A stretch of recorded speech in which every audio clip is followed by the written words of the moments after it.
brothers and sisters around the world. For this session, first of all, I would like to read the Bible says 1 Corinthians chapter 15, verse 20. This is the word of God. Now, since our message is that Christ has been raised from the dead, how can some of you say that the dead will not be raised to life? If that is true, it means that Christ was not raised. And if Christ has not been raised from the dead, then we have nothing to preach and you have nothing to believe. In Indonesian scripture says, jadi bila mana kami beritakan bahwa Kristus dibangkitkan dari antara orang mati, bagaimana mungkin ada di antara kamu yang mengatakan bahwa tidak ada kebangkitan orang mati? Kalau tidak ada kebangkitan orang mati, maka Kristus juga tidak dibangkitkan. Tetapi, andai kata Kristus tidak dibangkitkan, maka sia-sialah pemberitaan kami, dan sia-sia jugalah kepercayaan kamu. Lebih daripada itu, kami ternyata berdusta terhadap Allah, karena tentang Dia kami katakan bahwa Ia telah membangkitkan Kristus dari antara orang mati, padahal Ia tidak membangkitkannya.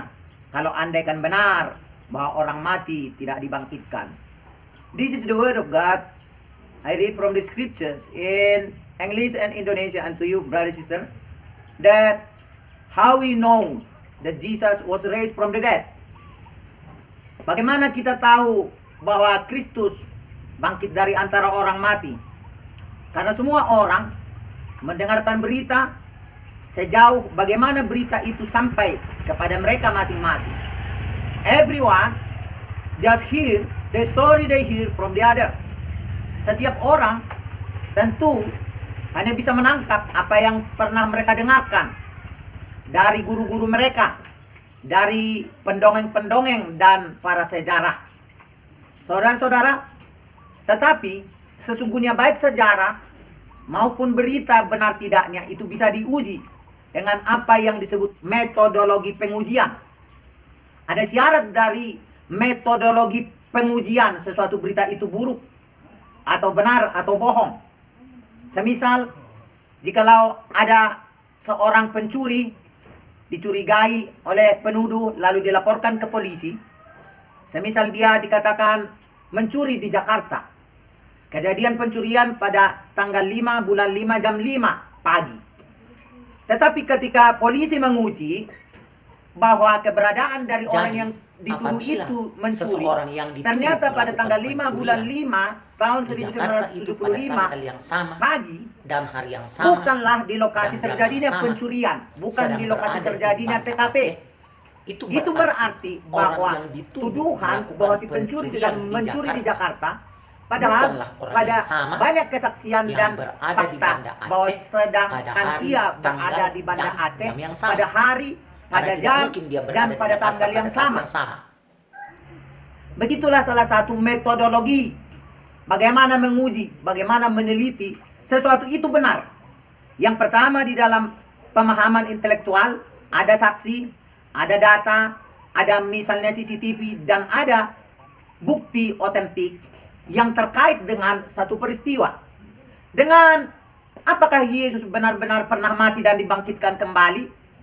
Alkitab menjelaskan dan termasuk sejarah daripada orang-orang Roma dan orang-orang Israel bersama dengan data-data yang tercatat di dalam berbagai tulisan-tulisan yang dikaji secara teliti bahwa memang ada seorang yang mati dan bangkit kembali.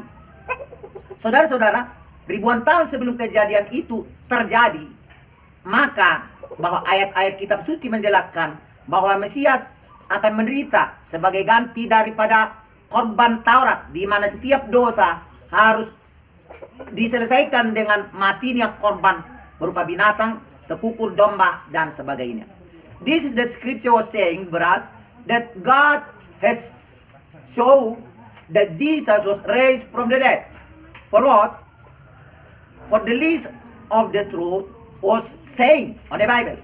The Bible was saying that Jesus is raised from the dead. why Jesus raised from the dead, why we should believe that Jesus was raised from the dead, is only by the fact, by the data, by the many lists which was written on the story, on the history of many nations, included Israel, included Italy, included in many factual proof that it was a curse beforehand. Nah, pemahaman kita bahwa bumi ini misalkan adalah bulat seperti bola, itu sudah dijalani oleh orang-orang yang menjalaninya, dan mereka membuktikan dan mempertanggungjawabkan apa yang mereka katakan itu dengan sebuah bahan uji. Sama seperti kalau kita membuktikan bahwa rumah kita adalah seluas 20 kali 50 meter, maka ada alat ukur untuk membuktikan benar tidaknya ukuran rumah kita itu sedemikian luas atau sedemikian tinggi, dan berapa bobot biaya, berapa ukuran dari bahan-bahan yang ada. Semua bisa dipertanggungjawabkan secara ekonomis, secara nilai rupiah, secara nilai dolar, dan di dalam ukuran-ukuran yang bertalian dengan suatu barang. Begitulah cara manusia menyimpulkan suatu kebenaran itu. Nah, salah satu kebenaran yang sedang kita bicarakan saat ini adalah kebenaran tentang benarkah manusia akan bangkit dari antara orang mati. Nah, apabila belum pernah terjadi bahwa ada manusia yang bangkit dari antara orang mati, tentulah sulit bagi kita untuk mempercayai bangkitnya suatu saat kita orang-orang di bumi ini yang meninggal dari antara orang mati. Saudara-saudara yang kekasih, kita melihat apa yang diberitakan mengenai kemahakuasaan Tuhan. Kemahakuasaan Tuhan tentulah bukan didongengkan, tetapi selalu disertai dengan fakta bahwa manusia adalah makhluk intelektual, manusia adalah juga makhluk rohani, dan manusia adalah makhluk budaya. Ketiga syarat itu dibuktikan oleh Tuhan bahwa dia benar. Tuhan tidak hanya berbicara dengan bahasa Tuhan. Tuhan tidak hanya berbicara dengan nature intelektualnya Tuhan, tetapi Tuhan di dalam menjelaskan keberadaan heavenly atau keadaan sorga itu atau keadaan kekekalan itu selalu diajarkan melalui para nabi dengan tiga syarat, yaitu syarat intelektual, syarat kesaksian, dan syarat budaya sekalipun. Itulah sebabnya ketika Tuhan berbicara kepada manusia sejak semula, dia berbicara dengan bahasa manusia. Meskipun bahasa dari kerohanian itu adalah bahasa yang tidak bisa didikte oleh bahasa manusia. So, this Bible describes us how God, how Lord, how the Almighty important power has sent us the Spirit, the teaching, and the all condition that we should believe as intellectual science. The concept God shows us is He makes agree, concern, accurate with all the people may be able to understand it. Jadi perkara rohani itu selalu diletakkan dan ditanam kepada manusia di dalam kesesuaian pada daya nalar manusia itu. Bagaimana manusia memahami data, bagaimana manusia memahami bahasa, demikianlah para nabi diperintahkan untuk berbicara dan berbahasa. Tetapi bagian penting dari apa yang kita pelajari pada sesi ini adalah, benarkah bahwa orang mati pada saatnya yang akan dibangkitkan itu hanya benar jikalau sudah ada bukti bahwa ada seorang yang telah mati dan dibangkitkan kembali. This is the concept that the people know. Saudara-saudaraku, inilah sebuah konsep yang manusia zaman dahulu tidak percaya. Yang dipercaya oleh agama-agama kafir adalah bahwa manusia tidak pernah mati. Sama seperti pemahaman saudara kita orang Toraja, ketika orang tua mereka meninggal, mereka tidak menguburnya, tetapi mereka menempatkannya pada sebuah rumah gunung. Karena mereka tidak percaya bahwa kematian sedang terjadi. Tetapi Alkitab menjelaskan bahwa memang kematian itu adalah fakta, dan bahasa kematian tentang Alkitab sesuai dengan bahasa medis, sesuai dengan bahasa dokter. Dan apa yang disebut kebangkitan orang mati di dalam Alkitab adalah kebangkitan yang memang sekolerasi dengan rumusan keadaan biologis yang memang betul-betul suatu saat ada kehidupan di dalam kekekalan. Alkitab menjelaskan bahwa kepada manusia itu akan diberikan tubuh rohani yang baru yang tidak bisa binasa. So this is the proof that the Bible shows us how we shall raise from the dead. How we should believe, as the Bible was saying, that the old man will be raised from the dead. And those who believe in God through Jesus, they will receive the eternal life. Alkitab menjelaskan bahwa kebangkitan dari antara orang mati itu. Dan di dalam Injil Yohanes Yesus berkata, bagi mereka yang percaya, aku akan membangkitkan mereka di akhir zaman. Siapakah yang membangkitkan orang dari kematian untuk hidup itu?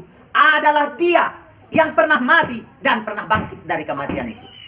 Tidak ada orang akan percaya bahwa saudara adalah orang yang kaya tanpa saudara buktikan bahwa Anda sanggup membeli sesuatu yang biasa dibeli orang-orang tidak kaya sekalipun. Pembuktian bahwa saya kaya, bahwa saya berkemampuan, saya akan membuktikan itu. Ketika saya berkata saya memiliki kekuatan 100 kg, maka saya akan menunjukkan kepada manusia bahwa saya mengangkat sebuah bobot barang itu. Ketika saya membuktikan bahwa saya sanggup memiliki keuangan seharga nilai kendaraan yang mewah, maka saya membuktikan itu dengan adanya peristiwa kronologis yang sesuai dengan apa yang saya saksikan itu. So, God show us how that He is able, that for Him there's no impossible, for God is the powerful God. Brothers and sisters, in Jesus' name, I want to say you all, so that you may believe in Jesus who raised from the dead. We should believe that the one strong, that He show His strong. Kita hanya bisa percaya kepada seseorang yang mengaku dirinya kuat ketika dia membuktikan kekuatannya di dalam sebuah kronologi, di mana suatu praktek kekuatan itu dibuktikan dan ditampilkan. Demikianlah seperti saya katakan pada mulanya tadi, bahwa Tuhan menjelaskan kepada manusia tentang keajaiban, tentang kebenaran, tentang segala sesuatu yang terkonfirmasi itu. Tuhan menyesuaikan bahasanya melalui para nabi adalah dengan bahasa manusia, dengan logika manusia, dengan syarat konfirmatif yang bisa dipahami oleh manusia. So, what the scripture said about the raise from the dead? Apa yang kitab suci katakan tentang kebangkitan dari orang mati? Sama dengan syarat-syarat yang lain, kita bisa percaya bahwa itu sudah pernah terjadi. Ketika saya sekarang percaya bahwa ada mujizat di mana seseorang berjalan di atas air, tentulah karena di dalam kitab suci telah diceritakan bahwa kitab suci mencatat, dan sejarah yang masih dicatat pada kejadian itu masih ada, bahwa ada seorang yang berjalan di atas air, ada seorang yang membangkitkan manusia dari antara orang mati, ada seorang yang memberi makan 5.000 orang hanya dari 2 ikan dan 5 roti. Itu semua disaksikan oleh budaya manusia, disaksikan oleh sejarah manusia, dan dicatat catatan itu di dalam pengawasan pustaka yang terjamin keasliannya. Itulah yang harus meyakinkan orang, sehingga kita meyakini sebuah berita yang benar, meskipun berita itu ada berita yang merupakan sebuah nilai spesial. Kita mendengar berita-berita masa kini bahwa Elon Musk telah pergi ke Mars dan membuat lahan-lahan untuk dia hidup bersama orang-orang kaya kelak di sana. Dia bisa membuktikan itu. Bagaimana dia membuat pabrik roket, bagaimana dia membuat kendaraan mewah yang mana tanpa awak, yang mengendarai tanpa supir, orang bisa sampai pada tujuan. Dan itu telah bisa dipertanggungjawabkan secara terkonfirmasi bahwa meskipun berita itu aneh dibandingkan dengan berita ribuan tahun yang lalu dan ratusan tahun yang lalu, dibuktikan adanya dan dirasakan oleh manusia, maka berita itu benar adanya. Saudara-saudara, begitulah juga berita iman. Ketika itu terkonfirmasi berdasarkan alat uji yang benar-benar akurat, maka kita patut mempercaya. Saudara-saudara, demikianlah faktor-faktor yang lain. This is the concept way we should believe that our faith believe in God, the powerful God, that He gave miracle, He performed miracle, and He make us to be the one who experience many miracle. Jikalau Allah itu adalah Allah yang Maha Kuasa, Dia tidak hanya berkata-kata bahwa Dia Maha Kuasa, tetapi ketika kita adalah manusia intelektual, ketika kita adalah manusia yang percaya ketika melihat, maka Allah memperlihatkan apa yang telah diajarkan sebelumnya dengan firman, dengan kata-kata. Tetapi sesungguhnya iman itu bukanlah hanya sebuah kata-kata. Peristiwa iman bukanlah sebatas peristiwa diimani dan dari kata-kata orang. Iman dan peristiwa iman itu selalu satu. Demikianlah kita, orang-orang yang menaruh harapan kepada Tuhan yang Maha Kuasa, memiliki alat ukur yang benar tentang bagaimana kita mempercayai sesuatu. Nah, apa yang kita mau ambil dari kepercayaan yang kita sedang bicarakan hari ini adalah bahwa manusia pada saatnya akan dibangkitkan dari kematian, dan sebagian mereka yang tidak percaya kepada Tuhan, sebagian dari mereka dihukum, dan sebagian memperoleh hidup yang kekal. Yesus berkata, "Akulah jalan dan kebenaran dan hidup. Tidak ada seorang pun yang sampai kepada Allah, yaitu Bapa, kalau tidak melalui aku." So, we believe that the Bible has shown us the proof that the raise from the dead will be happen. This is the proof that the list, the value, the all conditions God has shown us that the truth, that the scriptures is true. Semua terbukti benar, semua terkonfirmasi dengan sejarah, dan banyak saksi tentang kemahakuasaan Tuhan. Bahwa di dalam peristiwa-peristiwa Injil itu tidak satu pun ditulis dari personal kepada personal, tetapi semua catatan-catatan tentang kebenaran itu didukung oleh berbagai saksi yang hidup. Ketika ada seorang bernama A atau B di dalam sebuah peristiwa yang terjadi pada masa dahulu, terbukti secara genetik, ketika diuji memang ada generasi si A yang hidup sampai generasi ratusan tahun kemudian. Saudara-saudara yang kekasih, dalam nama Tuhan kita menaruh percaya bukan karena kita terikat pada sebuah institusi. Kita tidak percaya hanya karena agama, tetapi kita percaya karena kita mengerti. Karena syarat-syarat untuk percaya itu telah ditunjukkan kepada kita, bahwa kita harus percaya ada kehidupan yang kekal, dan ada pemeran yang menjadikan kehidupan kekal itu ada. Ada kebangkitan dari antara orang mati, dan memang terbukti ada yang berperan untuk membuat itu terjadi dalam kehidupan kita. The Bible says, we believe in God through Jesus, the only Savior, the only God, the only way for us to receive the eternal life in heaven. This is the scriptures. This is the preaching right now for us. May God bless you around the world, wherever you are. You may share this video to your friend and include it, maybe your big family, and may God bless you all. I will pray for you. May God bless you. Right now, we pray, and for those who need a prayer for healing and the other need, you may pray with me. Amen. In the name of the Father, the Son, and the Holy Spirit, Jesus Christ, our Lord and our Savior, we pray together with our hearing of this video. Let them receive the power of the Lord God, the real power of the Lord God, for those who need every need, for those who only ask us the prayer in the name of Jesus. Let them be set free from their sin, for those who bind by any darkness power. Let them receive the power.